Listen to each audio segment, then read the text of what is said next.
दोस्तों, UPSC civil services exam के लिए कुछ रिफॉर्म्स की डिमांड हमने की थी और अब ये डिमांड पार्लियामेंट से भी उठने लगी है। जी हाँ, मेंबर ऑफ पार्लियामेंट्स भी अब इस डिमांड को उठाने लगे हैं। पार्लियामेंट के सेशन में इस पे एक डिस्कशन और कंक्लूजन हो सकता है अगर हम मिलके इस चीज को सपोर्ट करें, इसको सपोर्ट दिखाएं और इस वीडियो को मैक्सिमम शेयर भी करें।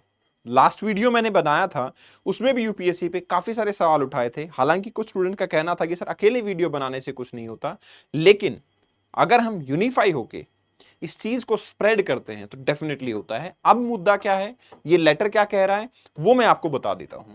देखिए, यहां पे doctor Mohammad Javed member of parliament हैं लोकसभा से। उन्होंने 24 को लेटर लिखा to the chairman of UPSC. इन्होंने दो चीजें मेंशन की हैं, लेकिन मैं चाहूंगा कि हम इस वीडियो को और ज्यादा शेयर करें, क्योंकि यहां पे 3 पॉइंट्स हैं जिनके ऊपर काम करना जरूरी है। 2 पॉइंट नहीं है, 2 पॉइंट इन्होंने बहुत अच्छे उठाए हैं, उनके बारे में बता देता हूं। और तीसरा पॉइंट भी मैं बताना चाहता हूं कि जो हमारे आपके स्टूडेंट्स के फेवर में है वो हमें करना चाहिए। चलिए, क्या है आपका, इन्होंने 2 इश्यूज के बारे में बोला।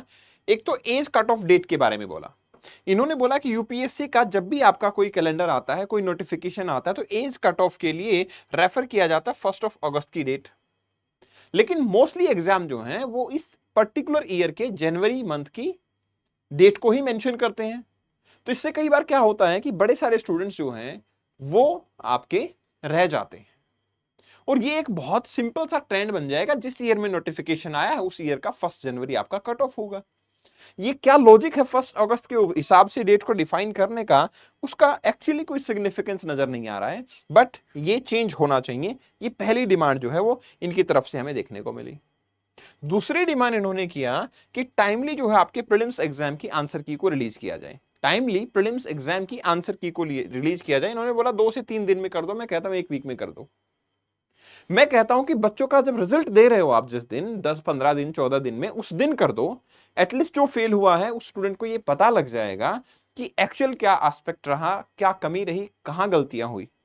और इवन मैं तो ये चाहता हूं कि 2 से 3 दिन के अंदर ही हो जाए। उसका कारण यह है कि यूपीएससी क्लेम करने के लिए बोलता है कि भाई आप क्लेम अगर करना चाहते हो किसी क्वेश्चन पे कुछ है तो आप बता सकते हो, तो बेटर है ना।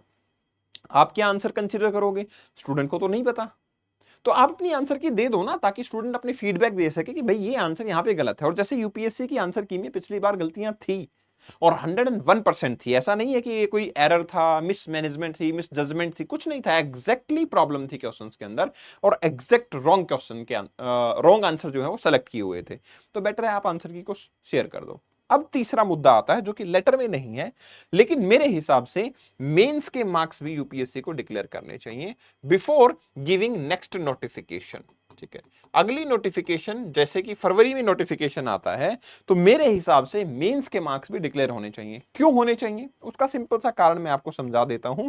ऑप्शनल एक बहुत बड़ा ट्रैप बन जाता है स्टूडेंट्स के लिए और वो कभी पता नहीं कर पाते। आप सोच के देखो, अगर किसी स्टूडेंट ने 2025 का, जो स्टूडेंट 2025 का मेंस दे देगा, ठीक है ना, उसने कोई भी XYZ ऑप्शनल दिया, उसने अटेम्प्ट किया, उसको नहीं पता लगता कि उसकी तैयारी कैसी रही, उसका जीएस में दिक्कत हो गई, एसए में दिक्कत हुई, एथिक्स में दिक्कत हुई, और आप दोबारा से फॉर्म भरवा लेते हो और फिर फॉर्म भरने के बाद में फिर से वो वही ऑप्शनल सब्जेक्ट को सेलेक्ट कर लेता है। और जब तक आपका अप्रैल के बाद जब मार्कशीट आती है तब स्टूडेंट को कुछ पता लगता है, उसके पहले वो फॉर्म भर चुका होता है। तो वो कोई चेंज ला ही नहीं सकता ना फॉर्म के अंदर। या फिर आप एटलीस्ट ये कर दो कि उस टाइम पे एक विंडो ओपन करो और ये बोल दो, बेटर है मार्कशीट दे दो ना, क्लैरिटी आ जाएगी। हो सकता है चेंज करना हो स्टूडेंट को ऑप्शनल, तो अपनी तैयारी में भी तो बदलाव कर लेगा। तो ये चीज भी होनी चाहिए। तीसरी डिमांड मेरे हिसाब से मेंस एग्जाम की होनी चाहिए। आप लोगों के हिसाब से do you think any other demand must be there? Do you think कि ये चीजें पूरी होनी चाहिए? और अगर आपको लगता है कि ये होना चाहिए तो मेरे हिसाब से ये वीडियो आपको शेयर करना चाहिए। I never use to say कि share this video, but this is for your betterment. This is the time, this is the way by which we can raise the voice everywhere जहां possible है। ऐसा नहीं कि sir video बनाने से कुछ नहीं होता है, सब चीजों से होता है। एफर्ट डालो, हर चीज से होता है, ठीक है, और उसका ही रिजल्ट है। क्योंकि देखो, आप ये देखो ना यार, डिजिटल प्लेटफॉर्म कितने बड़े हैं, इनकी आवाज पार्लियामेंट में पहुंचती है। That is the way by which we will be dealing with the things. So please and please watch it, share your views, and share it with everyone. आपको अगर ये लेटर डाउनलोड करना, मैं पूरी पीडीएफ इस टेलीग्राम चैनल पे डाल देता हूं, ज्योग्राफी बाय कपिल भारद्वाज। अगर आपका कोई कंसर्न है कपिल सर ज्योग्राफी पे, आप मुझे फॉलो कर सकते हैं। And yes, those who were asking for geography optional, तो उनको मैं बता देता हूं कि optional geography we are starting from 1 July. But now the concern is this, मेरे हिसाब से जो मॉनसून सेशन है पार्लियामेंट का, उसमें ये रिफॉर्म होने ही होने चाहिए एट एनी कॉस्ट, ताकि नेक्स्ट टाइम से कोई भी स्टूडेंट सफर ना करे। Thank you very much, best wishes.